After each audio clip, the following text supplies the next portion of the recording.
local pilot was recently faced with a dilemma about whether to return a Haitian child to her mother in Pensacola. Rachelle and Lester Boyd got married on Christmas Day. They were in the process of bringing over Rachelle's daughter Rosey when the earthquake hit. As Channel 3's Dan Thomas tells us, Rachelle thought all hope was lost until they heard about a guy named Gene Schmidt.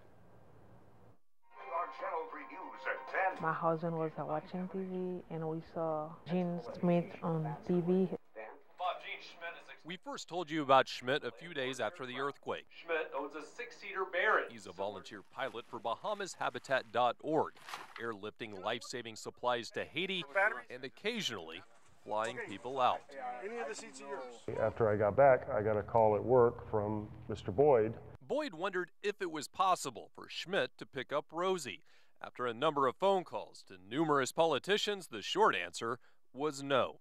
Rosey had her passport, but no visa, and it did not matter that the agency issuing visas no longer existed after their building collapsed. And I think that was all, it was over at that point. Gene didn't think much about it again until he landed in Lacaille. These two fellows walked up, and they had this little girl, and they said, "Rosey," and I looked down and I thought, well, there you go. I know, what do we do now? This is really a typical road here in Haiti. This is how Rosey would have gotten here to Lacaille from Port-au-Prince. It's only about 100 miles away. They say in something about like this, you can average about 10 miles an hour, so it would have taken her about 10 hours. And Rosey's uncles had no plans to take her back. They were leaving the country. Schmidt explained that it was illegal to take Rosey to her mother in the U.S. I can't get her through customs without a visa. You understand? Are you going to take her back to Port-au-Prince? No. What will happen to her if she doesn't go back to the United States? I don't get it. What will happen if she doesn't go back to the United States? Her? Yes. But I don't know. And it was okay with them to just leave her at the airport unattended. Schmidt felt he had no choice. She got in the back of the plane, I got in the front, and off we went. While Schmidt was in the air, Mr. Boyd was on the phone, calling everyone he could think of. Finally, word got back to State Representative Dave Merzen, who called State Senator Ellen Bogdanoff, who met Schmidt at Customs in Fort Lauderdale.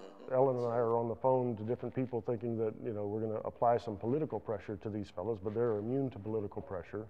And after 45 minutes, they asked me to put her hands on the fingerprint machine, and then they took her picture. And I thought, well, we've either made it in or we're being arrested, one or the other. I wasn't sure. Rosey was given 24 months probation. Am I dreaming? Is it true without a visa? How she got here? I said, God, you're so big, you're so strong. You give me my baby alive. Oh, Gene. Oh, I don't think I have a word. Like the biggest word to say to Gene is like, thank you. Something she got a chance to tell him in person when they met for the first time on Wednesday. You better give that man a hug. If it wasn't for him, I'm old Army Ranger, but I'm going to give you a hug too. Gene, I appreciate everything you did. Dan Thomas, Channel 3 News. So sweet on the airplane. Army Rangers hug too. As that was happening, it was just so compelling to get the phone calls from Dan in Haiti and this whole thing transpiring. It was amazing. Good work. Incredible story.